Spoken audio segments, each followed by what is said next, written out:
The Hidden Prophecies of Helena Blavatsky, a journey through visions, wandering souls, and spiritual awakening. My dear traveling soul, welcome back. Throughout history, there have been mysterious figures who have attempted to lift the veil between the visible and invisible worlds, between what we perceive with our senses and what only intuition and spiritual awareness can grasp. One of these extraordinary figures is Helena Petrovna Blavatsky, founder of the Theosophical Society and one of the most influential esoteric thinkers of the 19th century. His writings, often obscure but deeply fascinating, address topics such as reincarnation, the cycles of spiritual evolution, the presence of invisible masters who guide humanity, and above all, prophecies about humanity's future. But there is one aspect of his revelations that today, in an increasingly confused and alienated world, sounds like an alarm bell. The possibility that many human beings live a life like dead people. Yes, that's right. Spiritually dead, and perhaps even in a deeper sense.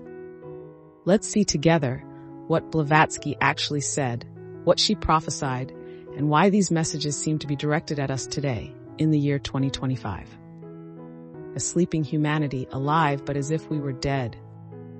Blavatsky maintained that the human being was not composed solely of flesh and blood, but of a much more complex structure. 7 bodies, 7 levels of consciousness. The physical part was only one of many layers. The true essence, the higher soul, was often hidden as if asleep, suffocated by routine, material desires, and superficiality. According to Blavatsky, many people, while walking, working, talking, etc., were actually dead, not in the biological sense, but in the spiritual sense. They had lost touch with their true self, had become totally identified with the ego and the external world, forgetting their divine origin. And here comes one of the most disturbing reflections.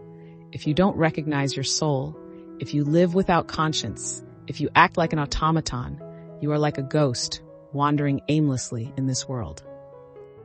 The living dead of which Blavatsky spoke. To better understand this, we must delve into one of the most mysterious concepts in theosophy, that of astral shells. According to the theosophical view, after physical death, the individual's soul begins a journey toward higher planes of existence. However, sometimes what remains in the earthly dimension is a shell, a shadow of the person, the astral body, devoid of a soul. These shells, emptied of consciousness but still energetically active, can wander in the Earth's psychic atmosphere. But Blavatsky went further. She suggested that some individuals, while still physically alive, had already detached themselves spiritually. They had lost connection with the higher self, living in a condition similar to that of astral shells, humans without a conscious soul. This idea may seem extreme, but if we look at the modern world, populated by millions of people living in a state of constant alienation, dominated by automatisms, habits, materialism, and superficiality, we can really ask ourselves, how many people really live and how many simply exist? 2025 and the time of revelations. Blavatsky never gave precise dates as an astrologer would, but she spoke of cosmic cycles and how certain phases of human evolution coincide with the awakening of new spiritual energies. According to some theosophical scholars, the period around the year 2025 represents a turning point, a moment in which the most sensitive souls begin to feel a powerful calling, a need to awaken, to seek something more authentic, to break the collective lethargy.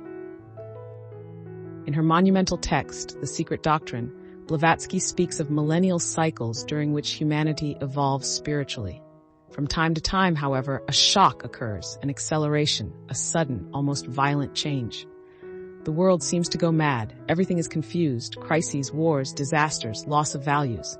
But this chaos, according to Blavatsky, is the prelude to a spiritual rebirth. And don't you think this is our time?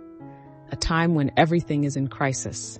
But at the same time, many are beginning to question the deeper meaning of life, rediscovering silence, meditation, and spirituality.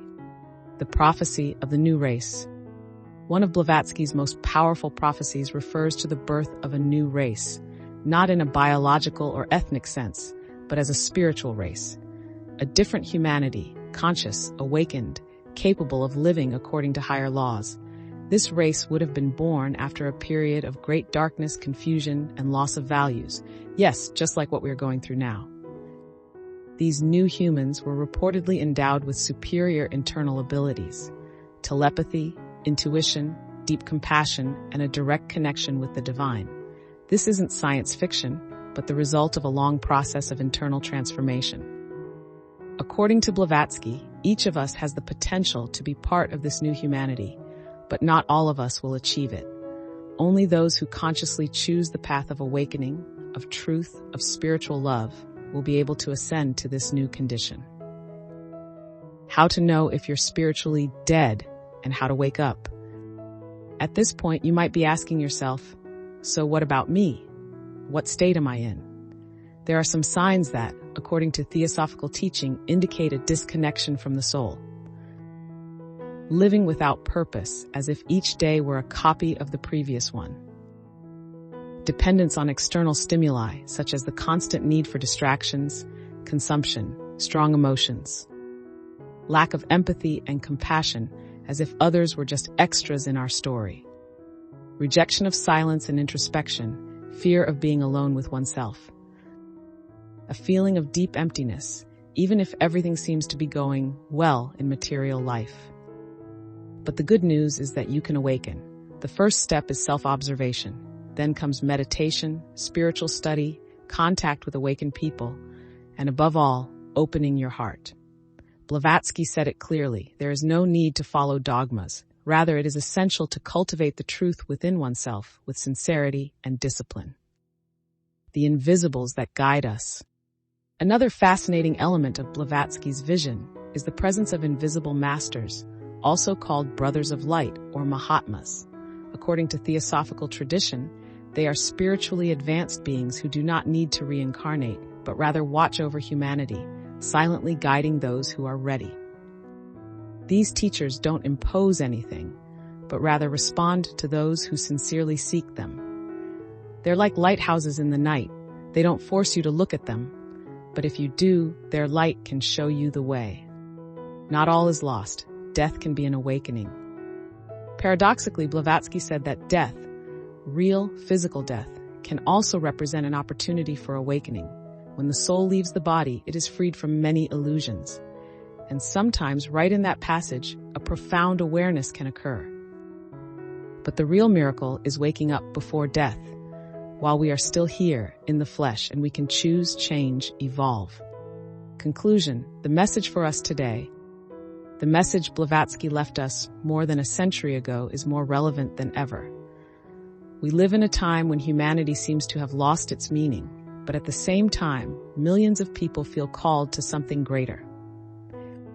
Her voice, through cryptic lyrics and prophetic visions, invites us to make a choice: continue living as empty shells, or begin the journey toward true life, that of the soul.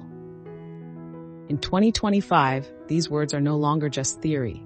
This is an urgent invitation, because the time of waiting is over. It's time to wake up. It's time to remember who we really are. If this message resonated with you, it's because your soul is ready. Don't ignore this call. Leave a like if you feel like you too are walking the path of awakening. Share this video with those who need to remember who they really are. And write in the comments: I choose to wake up. Subscribe to the Angelica Spirituality channel and ring the bell, because together we are creating a new consciousness. The journey has just begun, and you're not alone.